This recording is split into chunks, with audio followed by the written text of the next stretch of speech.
మరోవైపు పాకిస్తాన్ జాతీయులే కాల్పులకు పాల్పడ్డారని పోలీసులు నిర్ధారించుకున్నారు. దాదాపు 20 మందిని బలి తీసుకున్న నిందితులను తష్విన్ మాలిక్, సయ్యద్ రిజ్వాన్ ఫారూక్గా గుర్తించిన అధికారులు వారి పాస్పోర్ట్ల ఆధారంగా వారి జాతీయతను గుర్తించారు. ఈ సమాచారం మేరకు తష్విన్ మాలిక్ పాకిస్తానీ జాతీయురాలని బయటపడింది. తష్విన్ తల్లిదండ్రులు పాకిస్తాన్ నుంచి వలస వచ్చారని తెలిసింది. సయ్యద్ రిజ్వాన్ అమెరికాలో పుట్టాడని తెలిపిన అధికారులు అతని తల్లిదండ్రులు మాత్రం పాకిస్తాన్ నుంచి వలస వచ్చేవారేనని తెలిపారు. తష్విన్, రిజ్వాన్లు కాల్పులకు ముందుగానే ప్రిపేర్ చేసుకున్నారని, పక్కా పథకం ప్రకారమే మారణ హోమానికి పాల్పడ్డారని FBI వర్గాలు వెల్లడించాయి. మరింత సమాచారాన్ని మా డిప్యూటీ అవుట్పుట్ ఎడిటర్ శ్రీనాథ్ అందిస్తారు.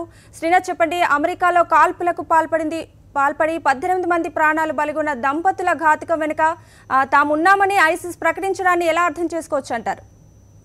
కవిత ఊహించినట్టే జరిగింది. మొదటి నుంచి అనుమానిస్తున్నట్టే కాలిఫోర్నియా శాన్ బెర్నార్డినో కాల్పుల్లో జరిగిన 14 మంది ప్రాణాలు తీసుకున్నది తామేనని ఐసిస్ రేడియో ఇవాళ ఆన్లైన్లో అధికారికంగా ప్రకటించింది.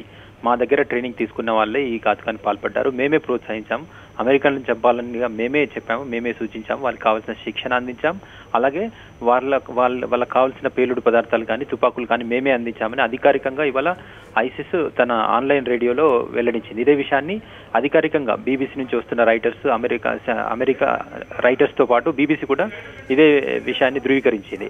మొదటి నుంచి కూడా ఘటన జరిగిన మొదటి నుంచి కూడా బీబీసీ ఇదే విషయం చెప్తుంది. ఘటన జరిగిన తీరుని చూస్తే, అంటే వాళ్ళు ఉపయోగించిన తుపాకులు కానీ, వాళ్ళ ప్రొఫెషనలిజం, అంటే తప్పించుకోవడానికి ప్రయత్నాలు కానీ, తర్వాత ఎంత వీలైతే అంత ఎక్కువ మందిని చంపాలన్న తాపత్రయం కానీ, ఇవన్నీ పరిణామాలు కానీ చూస్తుంటే, ఉగ్రవాదుల తీరు కానీ చూస్తుంటే ఖచ్చితంగా ఇది ఐసిస్ తరహా దాడి అని బీబీసీ మొదటి నుంచి చెప్తుంది. అలాగే FBI కూడా ఇదే యాంగిల్లో పరిశీలించింది. నిందితుల నుంచి తీసుకున్న ఇన్ఫర్మేషన్ కానీ, వాళ్ళు ఉపయోగించిన పరికరాలు కానీ, వీళ్ళు మొదటి నుంచి కొంత పద్ధతి, ఈసారి పక్కా వ్యూహంతో ఏం చేశారంటే, కాల్పులకు దిగే ఒక రోజు ముందే ఈ తష్విన్ మాలిక్ కానీ, ఇతర సయ్యద్ రిజ్వాన్ కానీ, తష్విన్ మాలిక్ కానీ ఇద్దరు కూడా తమ వద్ద ఉన్న సెల్ ఫోన్లు కానీ, ఈమెయిల్స్ కానీ, కంప్యూటర్లో ఉన్న సమాచారాన్ని మొత్తం డిలీట్ చేశారు.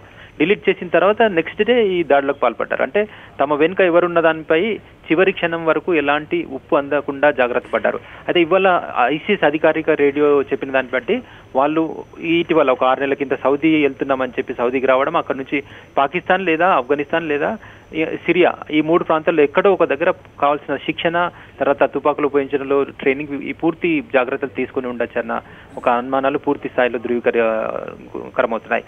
తాము శిక్షణ పొందిన తర్వాత ఎట్లా దాడి చేయాలి, ఎక్కువ మందిని చంపాలంటే ఏం చేయాలి, ఒకే దగ్గర ఎక్కువ మందిని చంపాలంటే ఏం చేయాలని దాని మీద సూచనలు ఇచ్చినట్టు తెలిపింది.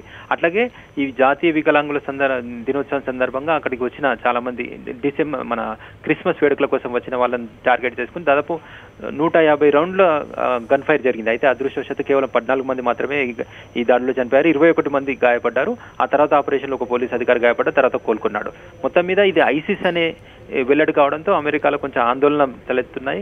మొదటిసారి ఐసిస్ ఇంత నేరుగా కాల్పులకు దిగింది. ఇప్పటికే ప్యారిస్ అటాక్ అయిపోయింది, తర్వాత రష్యా విమానం అయిపోయింది, ఇప్పుడు అమెరికాది కూడా అయిపోయిన నేపథ్యంలో కాసింత అప్రమత్తత, ఇంకా మరింత అప్రమత్తత పెంచాలన్న ఒక హెచ్చరికలు వెల్లడవుతున్నాయి. కవిత, రైట్, థ్యాంక్ యూ శ్రీనాథ్.